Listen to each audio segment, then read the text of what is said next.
Monica Snyder was a woman on a mission. Resolute and 28 weeks pregnant, she entered an abortion clinic in Washington, D.C., but not for the reason you may think. Today, she shares her story and how she, a non-religious pro-life advocate, stands up for life. Buckle up. This episode is quite the ride.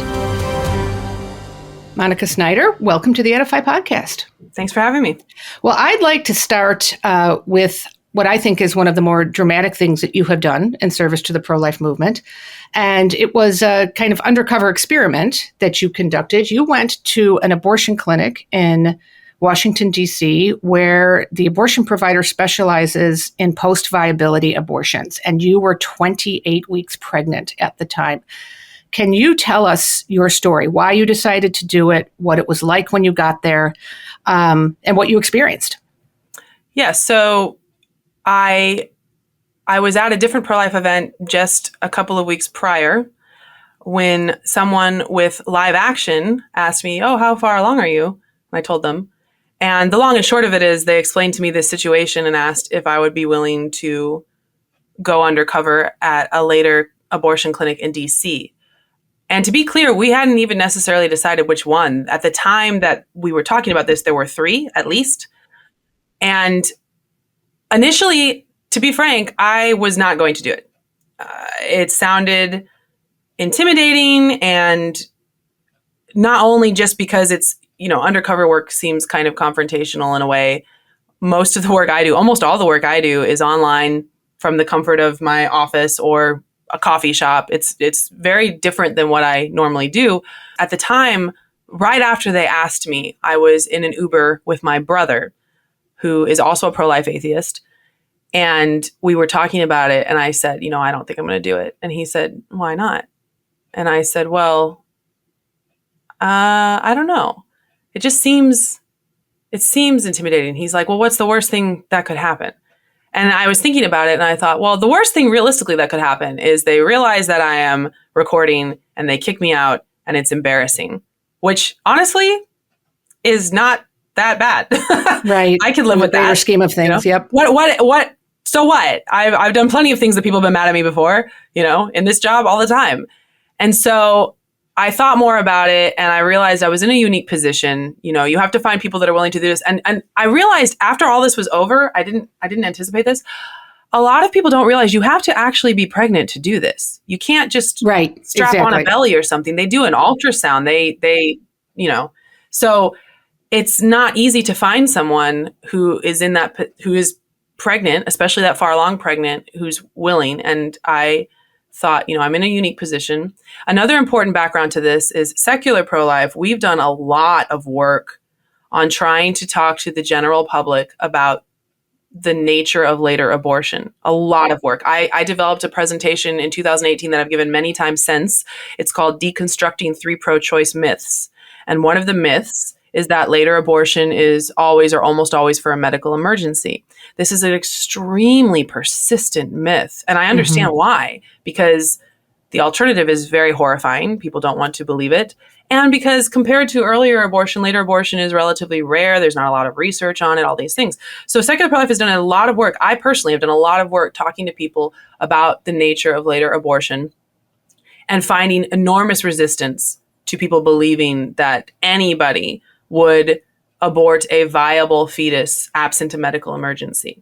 And it's been very frustrating. So there was a part of me that felt like this is an extension of that work, just trying to establish what's actually happening here. All that to say, I decided I would do it. And so to be clear, though, you were 28 weeks pregnant with your daughter, correct? Ruby. Yes. And Ruby was completely healthy. There were no fetal anomalies. There's nothing wrong with Ruby at all. And nothing wrong with your health. No, there was no health conditions at all. And to be clear, nobody ever asked. Nobody cares. So I went home. I called several clinics in DC. I said, at the time that I called them, I think I was, 26 weeks and 6 days or 27 weeks or something like that. And I said, I'm this far along. First day of my last menstrual period was whatever it was. I don't remember now. And I would like to make an appointment. And one of the clinics said, that's too far along for us. They went up to, I think, 27 weeks. And I was at 27 weeks. Mm-hmm. One of the clinics said they could get me in a couple of weeks. at which point I would be 31 weeks. But I was not going to be in DC at that time. And I told her, I was like, I won't be in DC that long. And they said, well, we don't have any appointments earlier than that. Okay. And then the Washington Surgery Clinic, they said, yeah, we can get you in next week. And they confirmed on the phone. They said, so you will be, I think it was 28 weeks one day or something like that. I said, yeah. Okay. I said, okay. And they didn't ask me why. They let me know that I would need, they let me know roughly over the phone, it could be a day or 2 days of dilation. On the third day, you have to have a ride because you will have taken medications where, we're not going to put you in a ride share. You can't drive. So you have to have a ride on the third day. They said, make sure you're wearing comfortable, loose clothing, and it will be $11,400. And I said, I'll have to look into that and get back to you. And they said, okay, no problem. Or maybe I said, I'll make the appointment the day of. You know what? I'd have to go look at my notes. But either way, the woman I spoke to was completely cordial, professional, cheerful, and we made the appointment. So, okay. So I go to DC and I go to the clinic Did you go under a pseudonym or did you go as yourself? Just myself. You have to show your ID. Oh, and again, it's not illegal. Like, you made an appointment, you can go. Right. Theoretically, if I had some kind of psychotic break, I could have just done the abortion. I mean, right.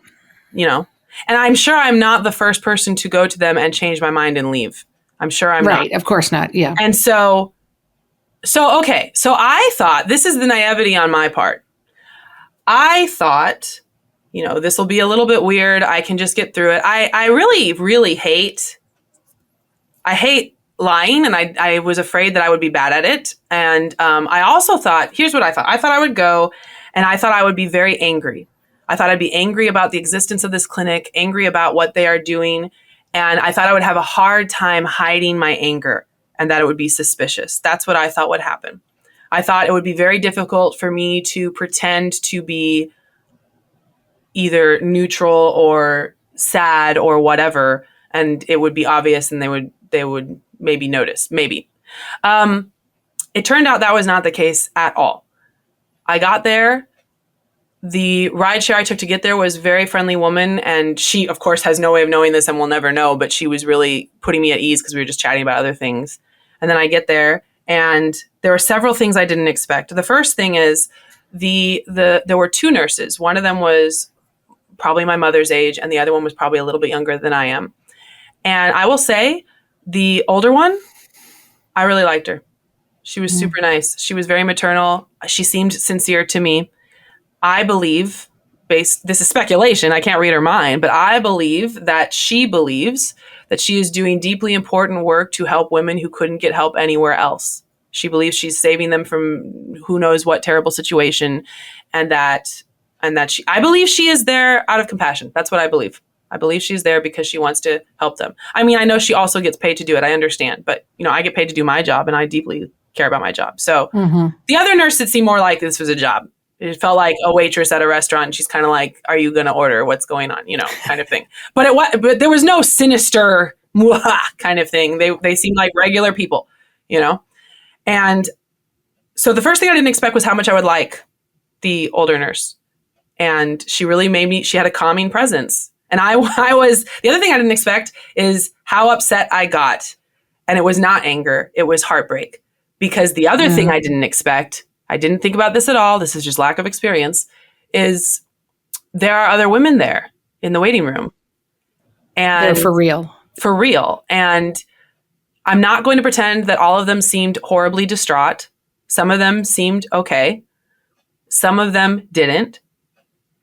Some of them were visibly showing.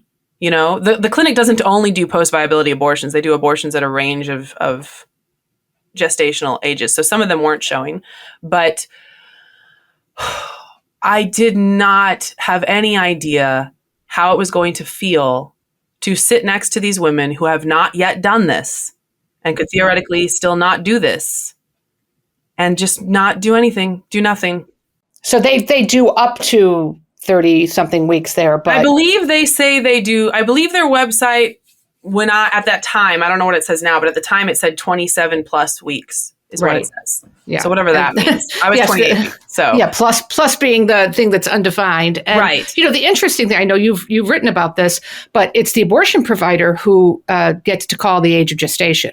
Sure. But they have no incentive to change it. It's legal. Right. DC has no gestational limits. Well, correct. So. Yes. But they are the ones, and I think this is in states across the country where, there's an alleged limit. They say it's 24 weeks. Yeah. It's the abortion provider who makes that call. So and there will inevitably be gray area. Like, let's just assume for the sake of the discussion that everybody involved is meticulously honest. Okay.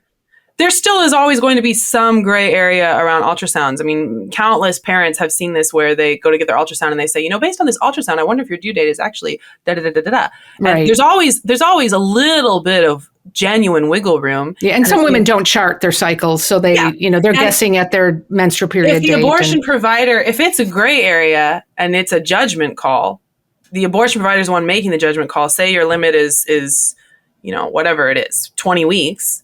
And this could be anywhere between, 19 and a half and 20 and a half. It's the abortion provider makes a judgment call. Right. So, yeah.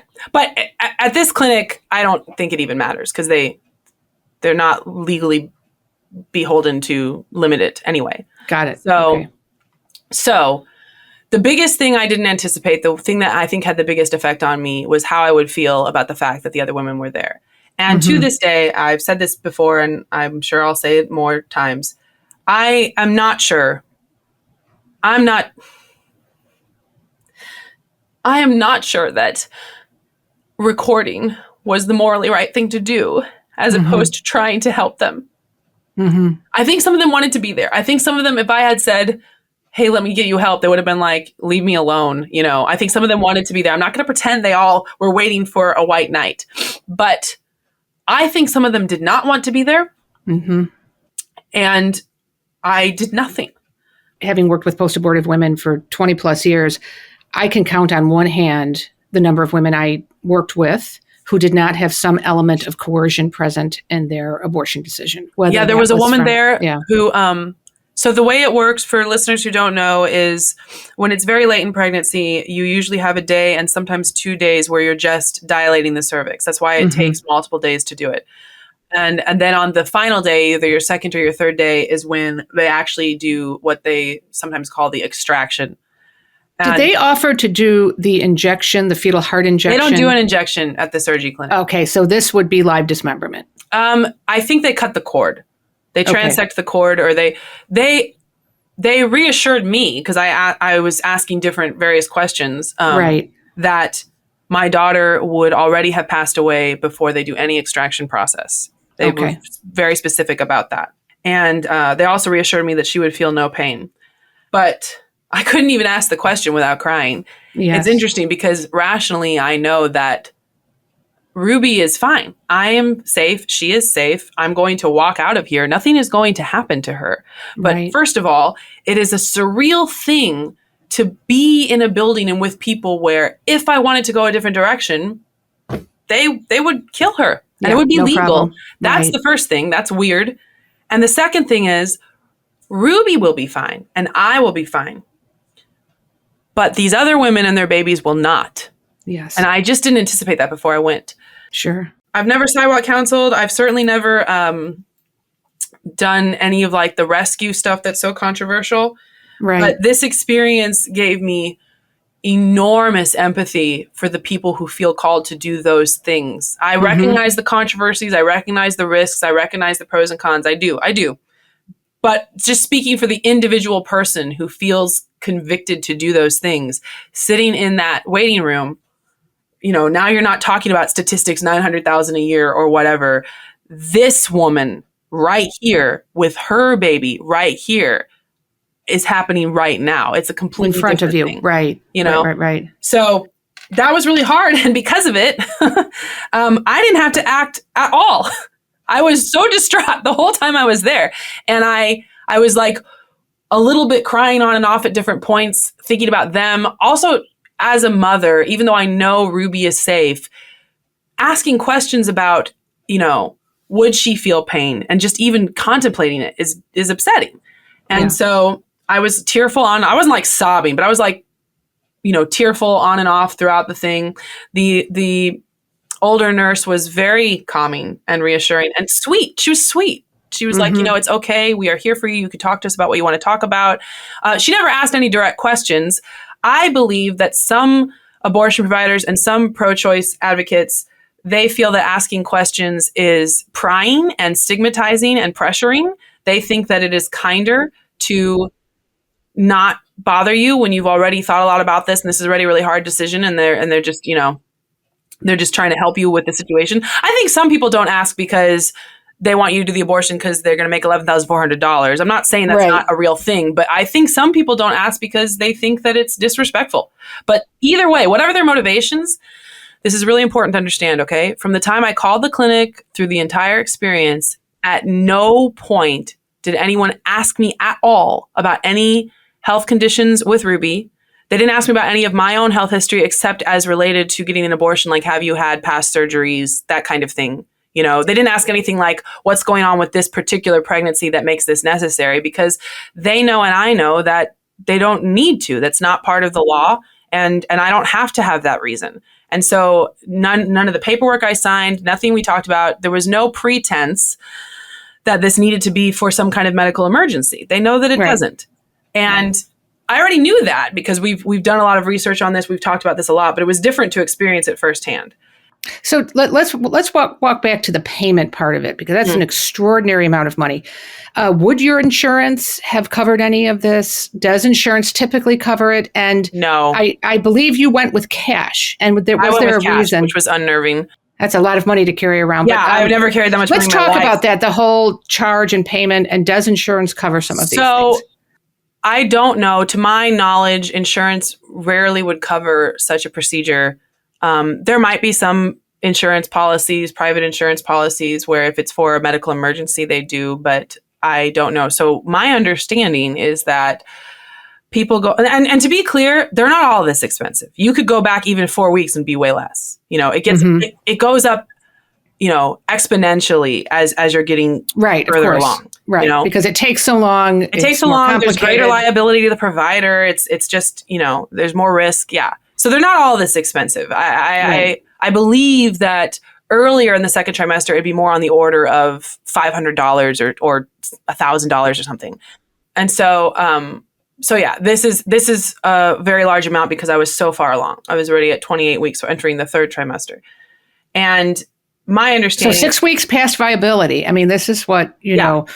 actually almost in these days, almost 7 weeks past viability, depending, what kind of hospital you're giving birth in. There are plenty of children that have been born at 28 weeks with no issues. Oh, the survival rate's extraordinarily high for 28 weeks. Yeah. So another thing I want to point out, because several years ago, I never heard this, but I'm hearing it more and more now, is I'm hearing pro-choice in a post-Dobbs world. I think what's happened is Dobbs happened, and all of a sudden we're all getting into the nitty-gritty of how exactly do you define abortion? How do you define it legally? How do you define it medically? How do you define it ethically? There's all these different definitions. And increasingly, one of the pro-choice talking points is that abortion is just termination of pregnancy, preterm termination of pregnancy. It may result in the death of an embryo or fetus, or it may not, but death is not an integral part of the definition. I'm increasingly seeing people say pro-lifers are the ones freaking themselves out, hurting their own feelings, thinking that death is the point, but it's just termination of pregnancy. And in this framing, increasingly, I'm seeing pro-choice people, moderate pro-choice people, who take that very literally. And so they assume that if the child is viable, then abortion is just preterm delivery of live birth, and they take them to a NICU. That's what they think. And in fairness to them, that would be a much more humane and sane approach. That is not at all true. That's not at all true. It's very important for people to understand. Oh, why isn't it true? Explain that. Because abortion involves the expected death of the embryo or fetus. And I say expected because there are cases where you'll have a very late abortion for a fatal anomaly, and the parents are conceptualizing this as like a euthanasia thing, and they have a live birth knowing the child will only live for a certain amount of time after that, and they hold them and say goodbye and have a whole memorial process. So there are cases where there is a live birth after an abortion, but it's going to be when there is a fatal anomaly and death is expected shortly thereafter. If it is a post-viable abortion, If it's after viability, there's two things you have to keep hold in your mind. If it's after viability and there's no other health problems with the fetus, they will induce demise first. Mm-hmm. They will induce demise first because the point of abortion is not only termination of pregnancy. The point of abortion is that you do not have a live child you are responsible for at the end of it. That is the point. Right. So the other thing I wanted to emphasize is that I'm at 28 weeks. You could, if you believed abortion was only termination of pregnancy, there's a theoretical version of this where you go to this clinic, you say, I want an abortion, and then they clarify, well, do you want the kind of abortion where we just terminate the pregnancy and then take the baby to a NICU? Or do you want the kind of abortion where we don't? Nobody clarifies that. In the abortion clinic, all of these euphemisms and layers that you're seeing online and arguments about, assuming a frictionless surface in a utopian situation, all of this nonsense in the clinic, nobody is pretending that that's what you mean. There was no point from the time I called the clinic through this whole thing where they ever said, hey, do you want the kind of termination of pregnancy where your baby lives? Nobody would ever ask you that. No, there's zero nuance at the abortion clinic. It would be a stupid question. I bet they have literally never asked a single woman who has contacted them, do you want the baby to live? Everybody knows what you mean. Be serious. Of course. Yeah. That's an excellent point. And again, at the abortion clinic, there's no nuance. And the kind of termination of pregnancy that we're discussing, as you mentioned, involves on that first visit, the insertion of something called laminaria into the woman's cervix, which is like a seaweed substance. And that, artificially expands your cervix. And then you've got to do that for 2 days. Depending on how far along you are. Some people can do it for 1 day. Right. It because of the size of the baby, obviously, you need to have a certain amount of width to work with to extract the fetal remains or the fetal body parts. So it is really a great, we hear so much, right, about women wanting to preserve their future fertility. And there's so much risk to future fertility with this sort of artificial expansion of the cervix with the laminaria, are there not? I don't know. Maybe. The other thing we hear about is women doing this because their life is threatened. But if your life is threatened, you're not going to opt for a 2 to 3 day procedure, as opposed to going to a hospital and inducing labor now or having an emergency C-section now, especially with a viable child. If it is a wanted pregnancy and your life is threatened, you're going to approach it in a way that maximizes the chances of the child surviving. Right. Nobody is going to a later or an all trimester abortion clinic because of a wanted pregnancy. And maybe for fatal anomaly because they conceptualize that as euthanasia. They see that as a mercy. That's a separate added layer. But in terms of if there's nothing wrong with the child and there's something wrong with the woman's health, they're going to a hospital, not an abortion clinic. Another important point I would like to bring up, I've had many, many conversations about this, and I have seen pro-choice medical professionals, could be a nurse, could be a doctor, whoever, who work in hospitals. And they'll say, I've worked in this hospital for X number of years, and the only time we have ever seen abortions this late is for a medical emergency or fatal anomaly. And I say, I believe you, because the elective procedures don't go to hospitals. Well, you right. work in a hospital, you're not going to see an elective later abortion because those aren't done in hospitals. Right. Because largely your insurance won't cover it. Medicaid won't cover it. Yeah. And why would the hospital do it? There's no medical indication for it, and it's a huge liability. So when you tell me I work in a hospital, I never see this, I say, yeah, man, I know. And here's the interesting thing, and these are some of the cases that we're seeing come out of places like Ohio and out of Texas. There was a case in Ohio where a woman's she was an employee of the state of Ohio. Her baby was diagnosed with something called body stalk anomaly, which is very serious, life-limiting. So many horrifying diagnoses. Yeah, illness for the baby, but it did not pose a threat to the life of the mother. And the ads were very deceptive. She had to leave the state to get an abortion, not because she couldn't have it done. In fact, her OB made an appointment for her, but because her insurance wouldn't cover it.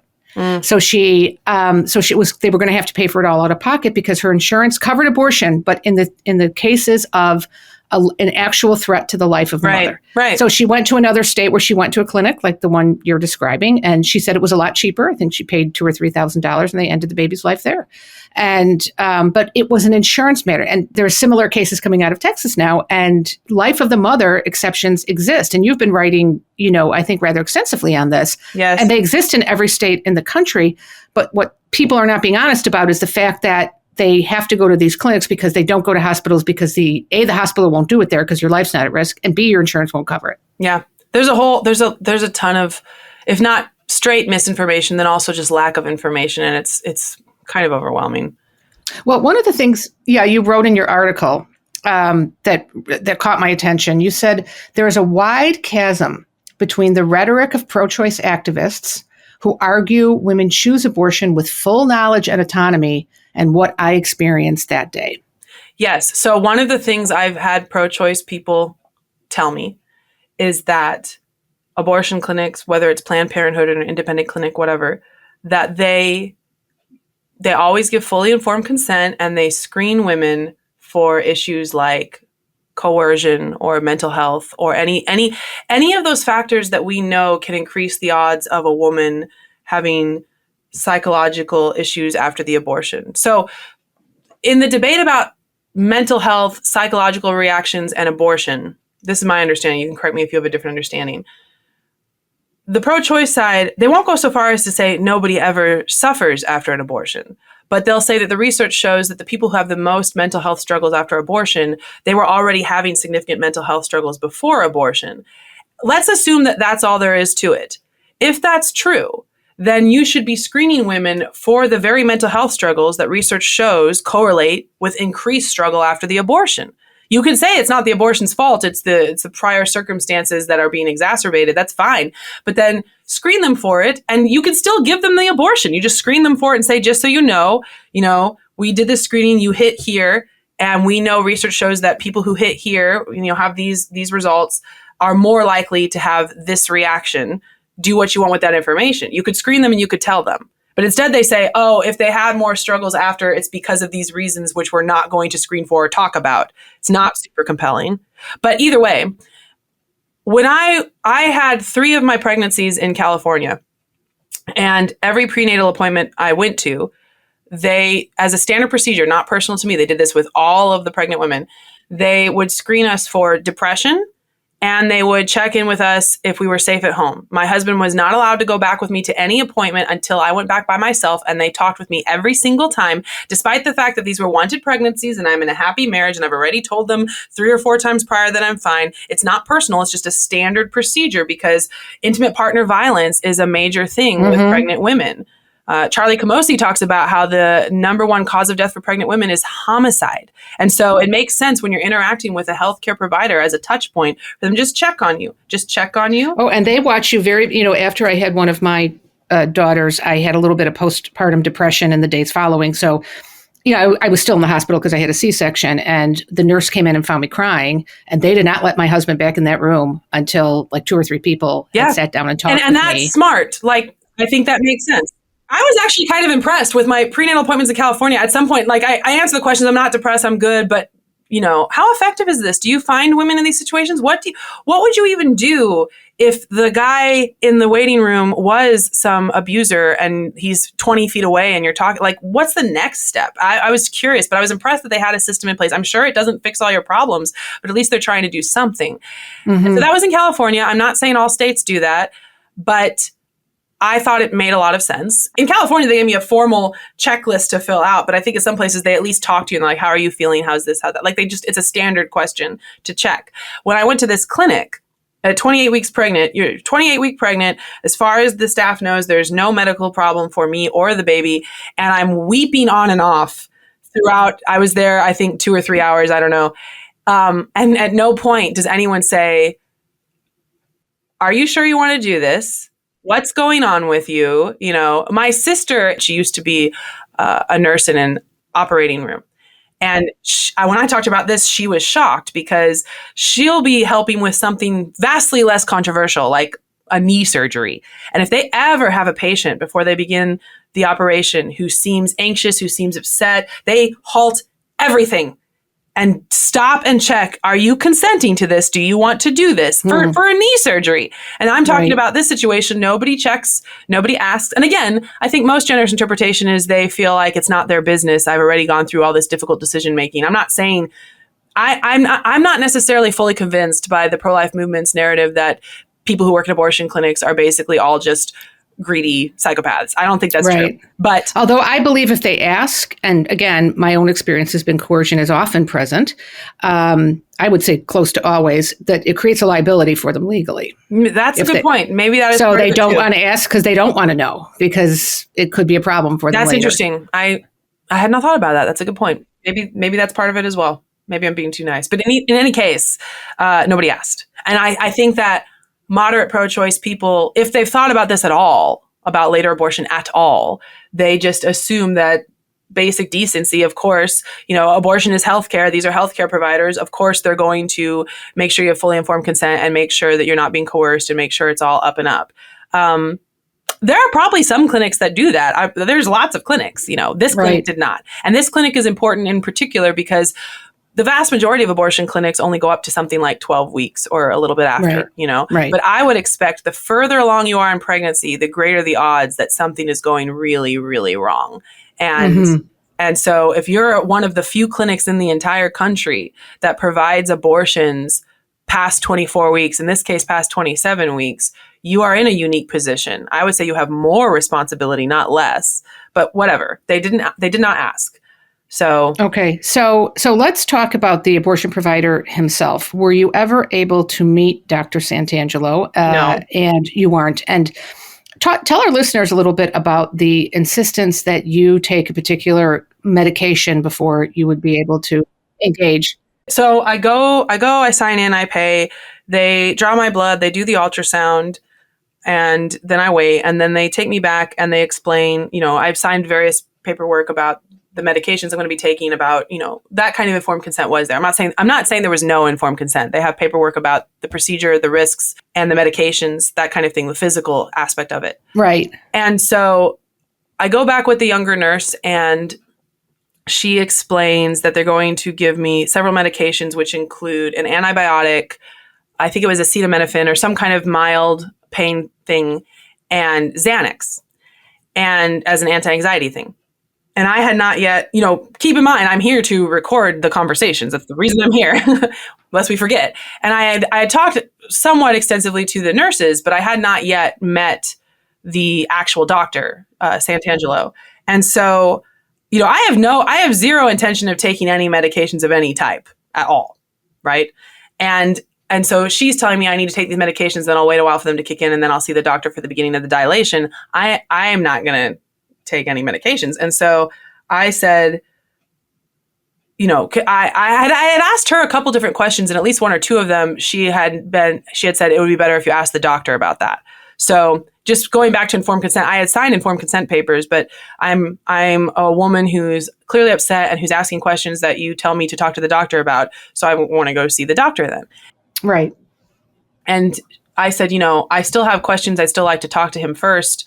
Can I talk to him first and then take the medications? And she says, well, not really, because the medications need to already be in your system before he can begin the dilation. And essentially they were saying, because, the waiting room was kind of full, as I mentioned earlier.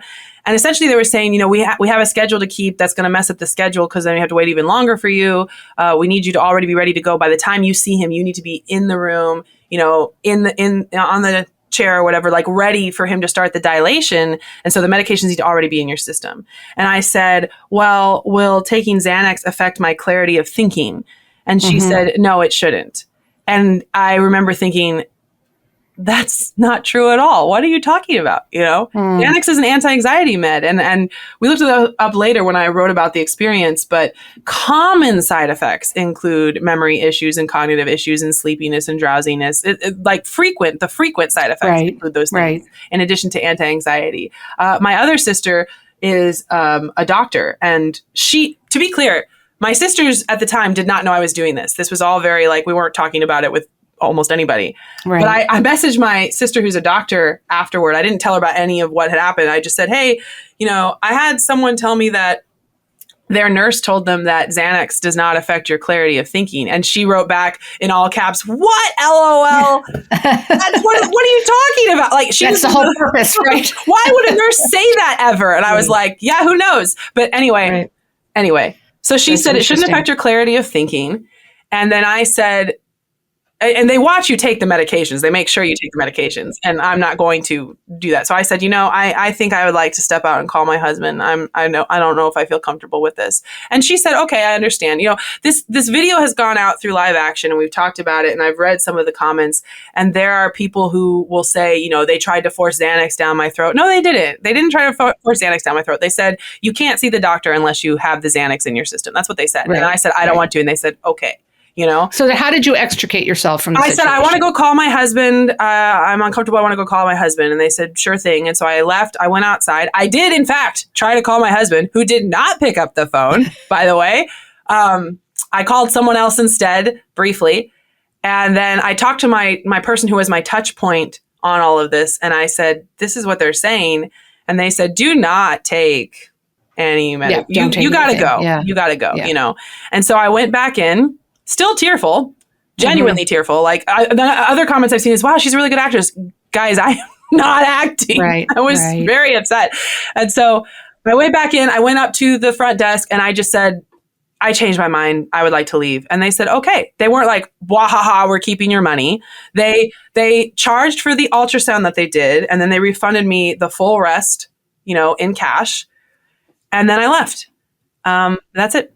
Did they do any follow-up with you? Did anyone from the clinic call to see if you changed your mind? Okay. No, I never heard from them again. And ironically, in between all of what I just described, at one point when I was sitting in the waiting room with these other women, and I was tearful, one of the other women asked me if I was okay. And I thought that was very poignant because, first of all, none of the medical staff did, but she did. And what I wanted to say was, I'm going to be fine. Are you going to be okay? But of course I can't say that. And the woman who asked me did seem like she emotionally was okay. She was very calm. She was not. There were other people there that were crying. There were other people there that looked like they did not feel well. The medications can have side effects. There was one woman there that was on her last day of the procedure, which means you're done with dilation. You have to take some meds and wait for them to kick in before you do the extraction. And she seemed like she did not feel well. She mentioned to the staff that she didn't feel well. And they said, basically hang in there. We're going to be able to get to you soon. And she called, whoever her partner was, I don't know, but she asked him if he could come to the clinic so she could just lay down in his car while she was waiting. And he said no. And I just...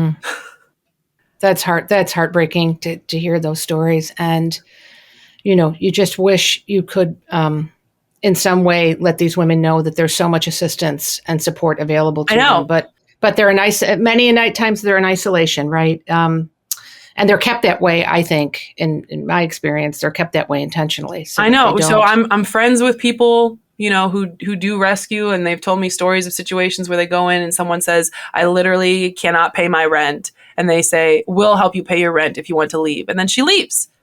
That's all the difference between this completely life-changing situation. Even if you don't care about the embryo, the fetus, the baby at all. And here I'm talking to, some subsets of pro-choice people. Even if you don't care about that at all, you should care why these women are there. Because if they're there, something is wrong. And maybe it's a fatal anomaly. Maybe it's something you can't do anything about. But a lot of times it's something you could do something about. That's really the, most heartbreaking, I think, aspect of this is it's all avoidable to a certain degree. I know. It's also unnecessary. Well, thank you for doing it. As difficult as that was, and as difficult as what David DeLayden did when he went into, abortion clinics for, and attempted to buy fetal body parts. The two of you have contributed so much to the national conversation about what this really looks like from the inside. Well, thank you for saying that. I don't feel like I deserve to be compared to DeLayden. Well, but I appreciate what you're saying. It's two different things, but sure. Again, each of you exhibited courage. I think that was, for saying that. exemplary. So I want to switch now to talk a little bit about your personal story. So you are a kind of a scientist by training. You have an undergraduate degree in biology and a master's degree in forensic science with an emphasis on DNA analysis, which is fascinating.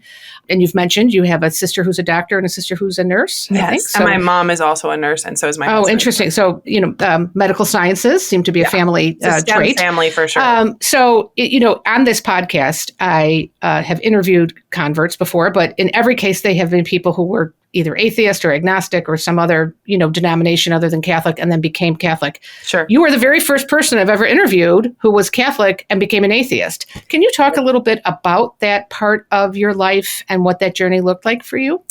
Sure. So I was raised Catholic. I was, I think, fairly devout as a child and early teen. And in high school, I started to have some pretty significant doubts. Both, I would say my doubts were emotional first and intellectual after. But I started to have doubts, and it's interesting. I've talked to a lot of atheist, agnostic, and non-religious people who used to be religious, and I've noticed several different flavors of them. There are people who had very bad experiences with religion, sometimes even abusive, sometimes even traumatic. And for them, deconversion was joy, freedom. And these often are the kinds of secular people who are trying to liberate other religious people. It's important to recognize that they feel that religion harmed them, and they feel that their deconversion helped them, and they think that they're helping other people. And they may be or may not be, in my opinion, depending on the specific circumstance. But so there's those kinds of secular people. They're more likely to be anti-religious as opposed to just not religious. And there's also people where it was not a particularly emotional thing. They might not have been that into it to begin with. And and then when they moved on, to them it was just like, I don't really think this makes sense. And they just kind of move on. It might not be this soul searching thing. Right. It's more of a gradual process sort of thing. And there are other kinds too. I'm not saying those are the only kinds. Those are people I've talked to. But there are also people, and this is the category I'm in, where they did not have a bad experience with religion. I feel that my experiences with religion were overall very good. My faith was important to me. But the kinds of doubts that I had, I say that I left faith kicking and screaming. And it took probably like 10 years. So I went from Catholic to just vaguely Protestant to spiritual but not religious. That part was pretty brief, honestly. And then I hid in agnosticism for a long time. I think I could feel myself rolling down the hill. I could feel the inertia that I was heading toward atheism, but for a long time I just wasn't emotionally prepared to go there. And so I emotionally felt as if I was an agnostic. Now, I want to pause here and say there's always people who say, well, technically you're an agnostic atheist and technically Christians are agnostic Christians because agnostic to Gnostic is a different spectrum than, whatever. I understand that. Okay. Right. I'm using it in the colloquial sense. Most people, when they hear agnostic, they hear like kind of neutral, kind of like, I don't know kind of thing. And when they hear atheist, they hear more of an affirmative, this is not true. So you could technically say that a lot of Christians and a lot of atheists are technically agnostics in the sense that they don't presume to have full, perfect knowledge. I just think that's a useless definition of agnosticism for the purposes of the conversation. Okay. So when I say I'm an atheist, I don't mean I'm 100% absolutely sure beyond a shadow of a doubt. And I don't think most Christians feel that way either.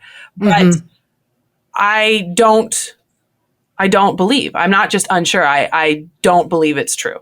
And so I went from Catholic to Protestant to spiritual to agnostic, and I held agnostic for several years, I think, until I felt like I had adapted to the actual reality, which is atheism. And I've been an atheist for, years now. Are other members of your family, your immediate family, your biological family, atheist, or are they still practicing the Catholic faith? My mother is still practicing Catholic, and my siblings, I'm one of 5, are all atheists or agnostics. And I would say my dad is an agnostic most of the time. Kind of depends on what day you ask him. But, right. Interesting. Yeah, my poor mom. She's a great mom, and I think she did a great job raising us in Catholicism. I do not feel that my deconversion is a reflection of any failing on her part at all. For better and worse, depending on how you look at it, there's a correlation, I think, between certain kinds of personalities and just being very skeptical, you know? Well, so you're now the director of an organization called Secular Pro-Life, and the pro-life movement is not inherently religious. It is a movement based in human rights and science, in the same way that the civil rights movement was not an inherently religious movement because it was based in human dignity and human rights. But both movements are very much saturated with people who have a very strong faith life, Absolutely. and that can run across the spectrum from evangelical Christians to Catholics to Orthodox Jews, to Greek Orthodox. Mormons are very pro-life. Mormons are super pro-life. Mormons, yes. So, what has your experience been as a person who is an atheist working in a movement that is has a large component of religious people? Do you feel welcome? Has it been awkward for you? Do you feel like people take you seriously? What's just the overall experience been? There's a tension. It's definitely a tension. Mostly it's good. I think that secular pro-life, the kinds of Christians and the kinds of people of faith who want to work with us are naturally going to be the kinds of people who are looking for either secular arguments or more diversity in the movement, or we have a lot of followers and also volunteers and donors who are peoples of a variety of faiths. I want to make that clear. Our board president and vice president and myself are all atheists, but you do not have to be atheist or agnostic to participate. We have atheist and agnostic volunteers and donors, but we don't really care what your religion is. We want to build interfaith coalitions of people interested in helping us advance secular arguments against abortion and make more space in the pro-life movement for what I call the non-traditional pro-lifers to do that work. So we do work with a lot of people of faith, including a lot of Christians. But the kinds of Christians who want to work with us are a subset that see our vision, see what we're trying to do, and are happy to participate. And so for us, we sort of created this environment that works very well. People are generally really supportive. People generally want to work together.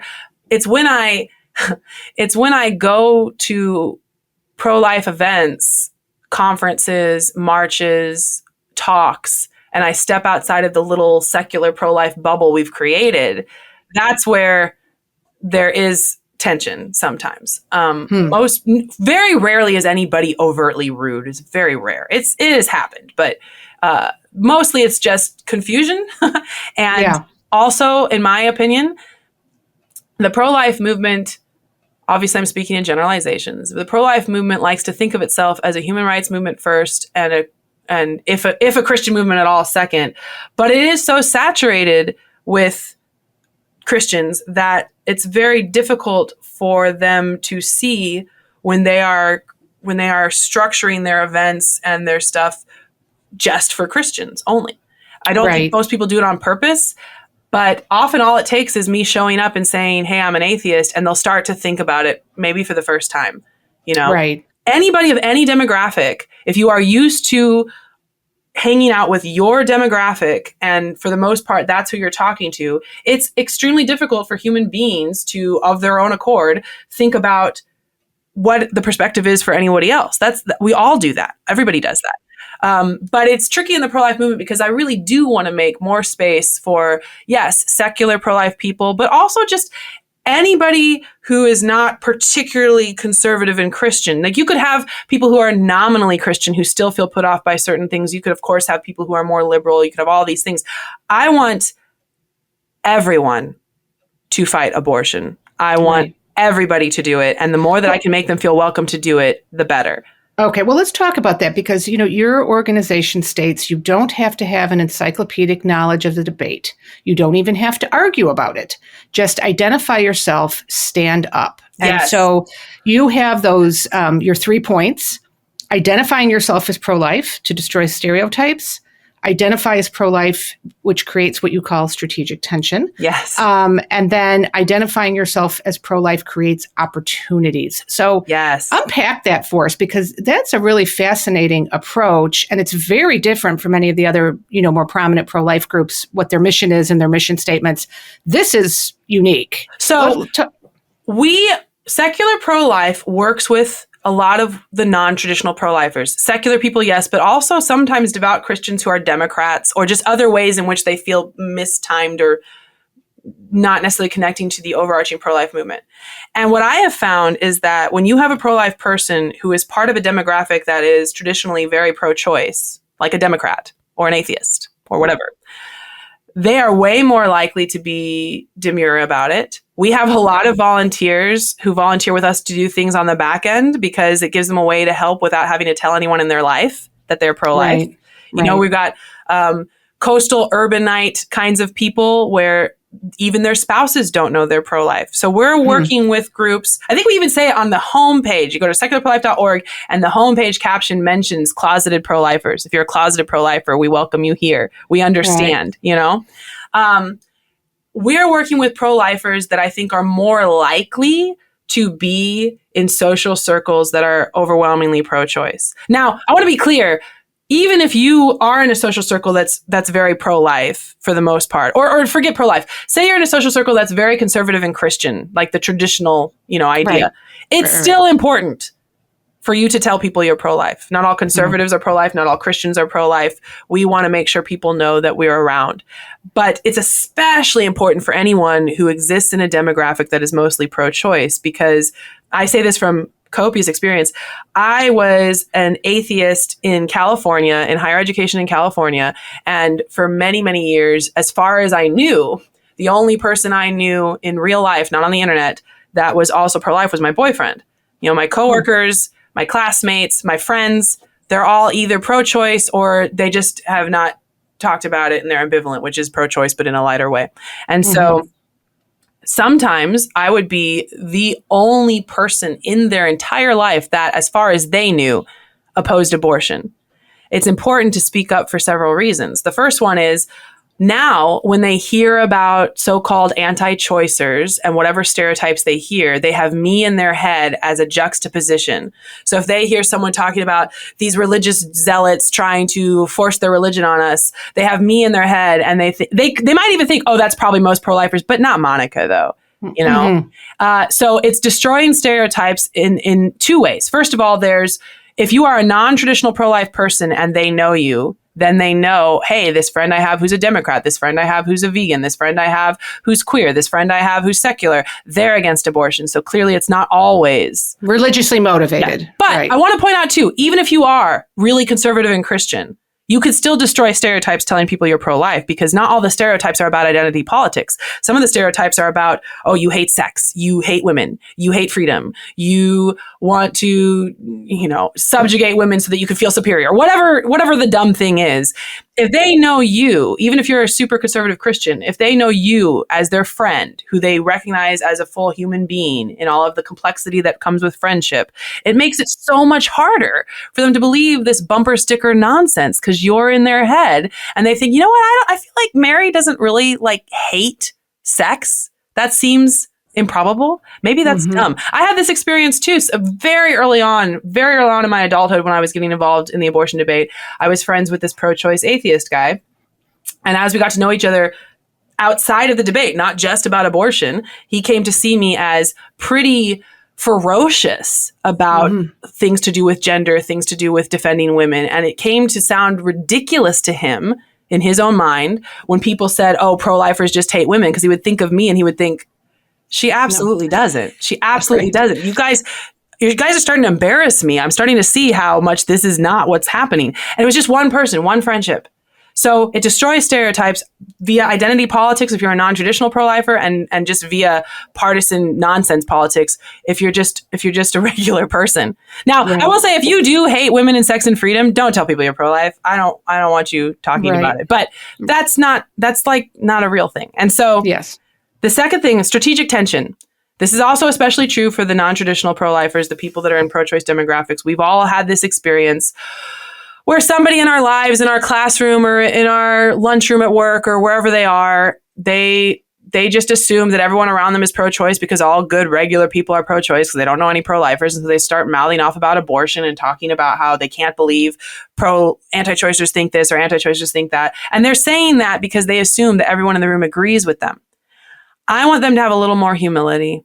I want them to have a little bit more pause. And so if someone is mouthing off about the abortion issue, I can't believe they're taking away women's rights, all these things. And all you say is, hey, I don't want to argue about this. I just want to let you know I don't agree with the way you're describing this. That's all you have to say. And a lot of people, that'll be enough to make them feel very uncomfortable and tense. That's very neutralizing sort of statement. And they might, some of them might get aggressive and they might say, well, why would you say that? Are you saying this? Are you saying that? You can engage if you want to, but you can also just say, hey, I am not comfortable arguing about this. You are the one who brought it up in mixed company. And I just want to let you know that the company is mixed. This is the mixed company. Okay. If you don't care, you don't care. But I figured, informed consent, right? You should know. And so you're creating that tension. There's a huge asymmetry in the country where major cultural institutions reflect pro-choice thought and have no comprehension of pro-life thought. And pro-choicers in some ways are in an echo chamber where they just see their ideas reflected back to them and they can't imagine why anyone would hate women so much because they're in an echo chamber and they have no idea what we're saying. Mm-hmm. You are in a predominantly pro-choice social circle. You are an ambassador. And you have the position to say, hey, what you're describing is not accurate. You don't know what's going on. We could talk about it more if you want, maybe. If I want and you want, maybe. But just so you know, just stop. All right. And I've done that in California multiple times. Then the last thing is it creates opportunities. This is if you are willing to talk about it. If you are willing to talk about it under the right circumstances, never feel bullied into it.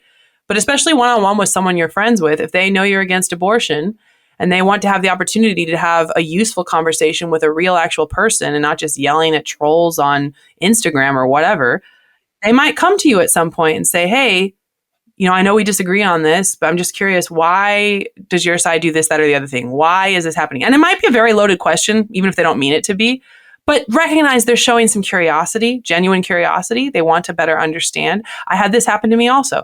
So in one case, a friend of mine who I'd been friends with for multiple years, and she had never brought it up. And I don't force the conversation. I want people to consent to the conversation. She had never brought it up. She's hanging out with me one day, and she says, "Can I ask you a question about abortion?" I'm like, "Yes, you don't have to whisper. I'm good. Whatever you want." And I think she asked me about overpopulation. But to her, that was something that she was really confused about, that she wanted to talk about, and she didn't know anyone else that she could just ask them as a friend. But she knew she could ask me because she knew I was against abortion. If I had hid the fact that I was against abortion, she'd have nobody to ask. That's how you begin to have these conversations. So again, especially for the people in predominantly pro-choice areas and social circles, and you got to do what you feel comfortable with. You got to do what you think, especially if you're talking about a professional environment, you be cautious if you need to be cautious. But you are in a very unique position where you can bust stereotypes just by existing, and you can push back a little bit on the asymmetry of them being very comfortable with their worldview reflected back to them all the time. And if you're comfortable with it, you can talk about it. And so we have, I think we have a brochure on this, we have a blog post on this. And every time we mention, if you do want to debate it, if you want to actually get into debates, you go to secularprolife.org/index, and we have dozens of pro-choice talking points with our content responding. Now that's just the content. There's also strategy. It's very useful to take things slow. You talk about abortion a little bit, talk about all the other things in your friendship, let there be lots of space between conversations. There's a bunch of tips about how to do it if you are going to start engaging in your interpersonal relationships, but you can't do any of it until they know that you're pro-life. Right, until you identify as a pro-life person. So just quickly, what are the 3 best arguments? And I know your website is just a treasure trove of facts and information, all of it based in science and in reason. So it's, I recommend it, listeners, if you need to learn some of the scientific and human rights arguments on abortion. But what are the 3 best arguments that you make as an atheist for the pro-life cause? What would your top 3 be? There's what I think is most convincing, and then there's what appears to actually be convincing to other people, and they're not the same. Okay. Well, let's start with yours. So for me, you start with the biology.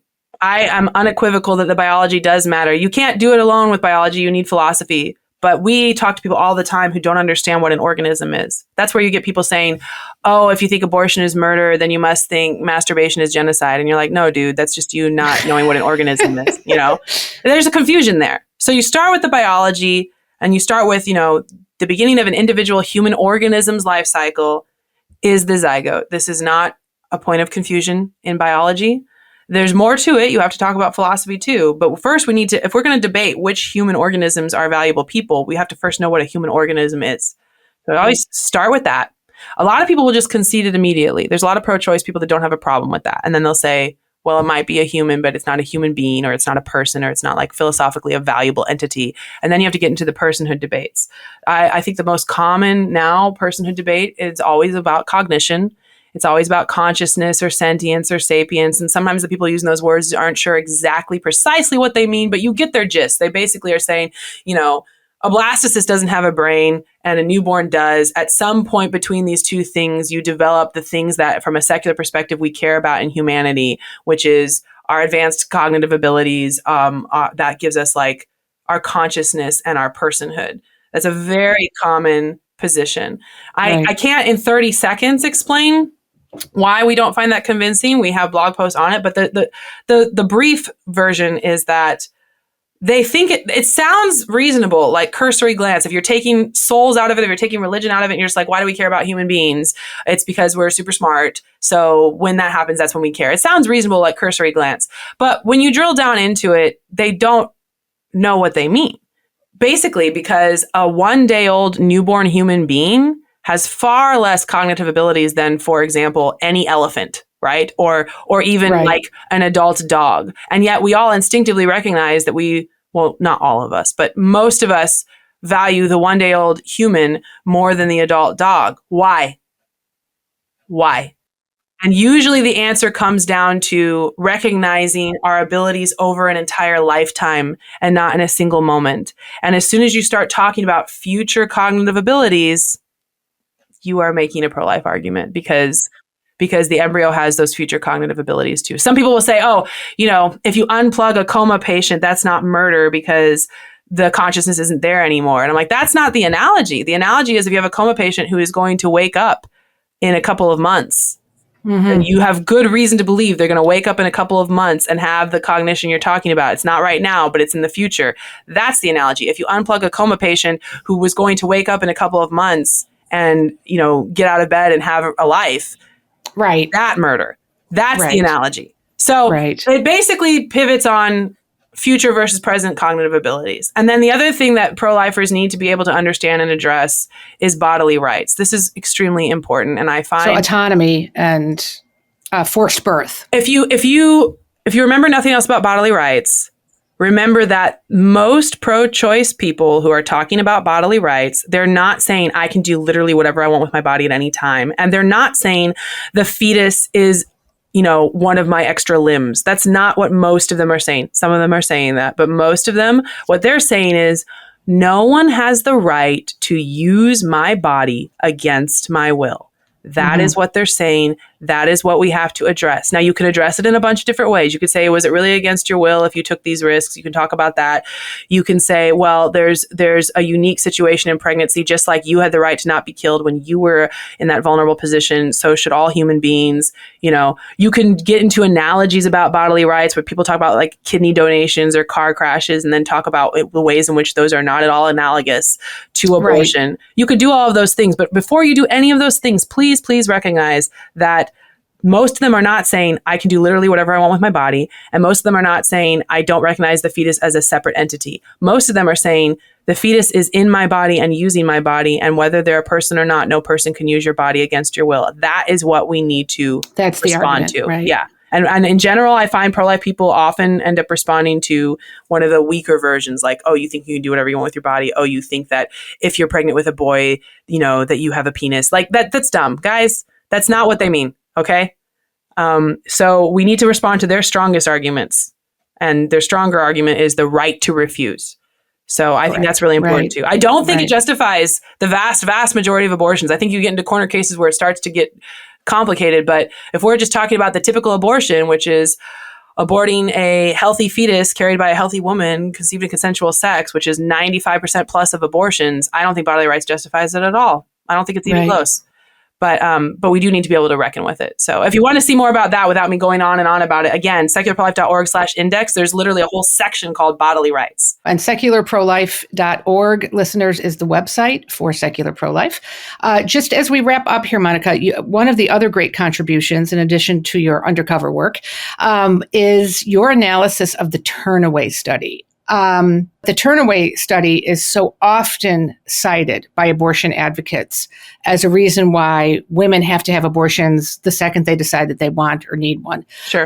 Can you just very quickly explain how abortion advocates use this study by ignoring the findings that are actually very surprising in the study? Yes. So the Turnaway Study, if you don't already know, they essentially followed women who physically came to abortion clinics to get abortions, and some of them got abortions, and some of them were turned away, hence the name of the study. They were turned away because they were past the gestational limit for the clinic that they were at. And so the Turnaway Study followed these two groups, women who aborted and women who were turned away from abortion, over the course of approximately 5 years, and measured a bunch of different outcomes for them. Now, I should pause and say that there are a lot of pro-life individuals and organizations that believe that the study's methodology is problematic. And you can look that up and read about that in other places. I don't take that focus because I think even if you assume that the study was perfectly flawless, it's not producing the results that people suggest. So essentially, there are certain findings from the Turnaway Study that have gotten copious media coverage. In fact, the group that put it together, Answer, ANSIRH, I can't remember now. It's something about assisting with reproductive health. I should know it. I forget. But the group that put it together, they have a website for the Turnaway Study. And somewhere on the website, they even catalog all of the different news articles covering elements of the Turnaway Study. And it's hundreds and hundreds of news articles. The lead researcher just recently got an $800,000 Genius grant for putting it together. It's got tons of accolades. It's a huge thing. And if you look at their website, when they describe and summarize the results, there's some results they talk about and some that they don't. And the most probably famous finding from the Turnaway Study was that women who aborted 5 years later did not regret it and said it was the right decision for them. There's tons of coverage of this finding. Other findings include, and this has gotten especially important post-Dobbs, that women who could not get abortions had worse financial outcomes and other metrics than women who got abortions. So the Turnaway Study found all those things, and they cite these things to say, abortion didn't hurt them, denying them abortion hurt them. And this is the scientific research evidence base. They use certain recurring phrases about their clinical experience and professionalism and expertise and objectivity to suggest, like, this is just the research. This is what it shows. If you want to be evidence-based, you should know that abortion doesn't hurt them and denying abortion does. The end. But if you read the Turnaway Study, and calling it a study is a little bit of a misnomer because they've taken the data from it to publish multiple different peer-reviewed publications in different journals, focusing on different aspects. Right. But if you read these things, there's other findings too. I think the most damning one is they found that women who were denied abortions and gave birth, 96% of them said they no longer wish they'd aborted. And they retroactively viewed their abortion denial in a positive light because of bonding to their children. Right. So they loved their children. They'd connected with their children, and they actually expressed happiness that they didn't get that abortion they were seeking. So if you read the paper that talks about this, they quote some of them. And there was one, I won't get the quote verbatim right, but she talks about how she gets so sad when she thinks about the fact that she even considered it because she loves her son so much. So they quote this. And it's important to note too, I tell people this and they say, well, yeah, of course, once you've birthed the baby and you can hold them and you're like developing a relationship with them and your hormones have changed and all these things have changed, of course, you're going to say that. But the thing is, most of the emotional shift happened before they gave birth. So 1 week after being denied an abortion, a third of them already said they no longer wish they'd aborted, which to me, that stat is almost more remarkable. Just 1 week later, there's still whatever is going on in their life is still going on in their life. They're still about the same level of pregnancy they were, and they already say, I no longer wished I'd aborted. I feel like that is telling all by itself. That could be like a whole separate research paper. Well, right. Sometimes they feel the universe or God or whatever you want to call it intervened. Or they didn't necessarily really want to do it per se in the first place. Exactly. Which goes back to that whole coercion issue. I think we greatly underestimate this. So, yes. So 1 week after, it was 35% said they no longer wish they'd aborted. And by the time of the birth, I want to say it was something like 80%. And the reason I bring this up is because that's most of the change there. It continued to change after birth all the way up until 5 years out when it was 96%. So it still continued to increase after birth, but most of the change happened before the baby was born. So anyway, that's the biggest thing. I was actually a little bit shocked when I finally found this finding, because when they talked about all the women who didn't regret aborting, I was wondering why they didn't ask all the women who were turned away the same questions. Because, in a scientific study, you have your control group and your test group. In this case, the control group is the women who were turned away compared to the women who got abortions. If you're asking the women who got abortions about their emotional reactions, you should be asking the control group the same thing. But at the time that I was looking at this, I just assumed they didn't ask them. I just assumed they had not asked them how they felt. And then later they published the paper about the women who were turned away. And it turns out that the overwhelming majority of them said they no longer wish they'd aborted. This is not spoken of. It's rarely ever even hinted at in media coverage. If you go to Answer's website about the Turnaway Study, they have a fact sheet summarizing abortion denial. They don't mention it. They have the website summarizing all the publications of the Turnaway Study. It's listed there. You could find the name of the publication, but all their paragraphs describing the publications don't mention it. They don't talk about it. So that's the biggest one. But additionally, other things to be aware of in terms of the finances.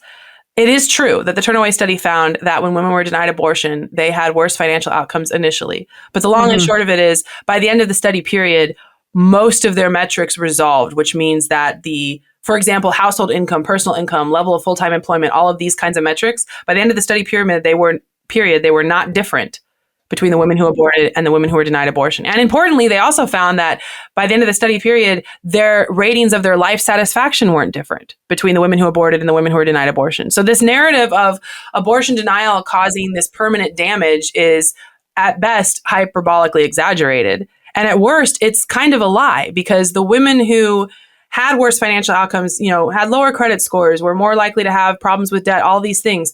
They knew all of that about their lives when they told you they no longer wish they'd aborted. They knew that. As a woman who has had children in very low income situations, who has been on state assistance, who has done all these things, I get pretty riled up when I talk about this, because what I hear is a woman who was poor and stressed ended up having a harder time financially, but overall was still glad she didn't get an abortion because she loves her child. Right. Yeah. Poor people love their children too. Yeah. And she tells you this. She says, you know what? I'm glad I didn't get an abortion. I love my child. And then the researchers basically say, but that's not the most important thing. The most important thing is, did you know your credit score is lower? Did you know you're living with your parents? Yeah, man, I did know that. Thank you. I said what I said. Okay. Right. I don't need you to tell me that my financial outcomes are more important than my relationship with my daughter. Thank you. Yes. That's how I feel when I hear it. But anyway.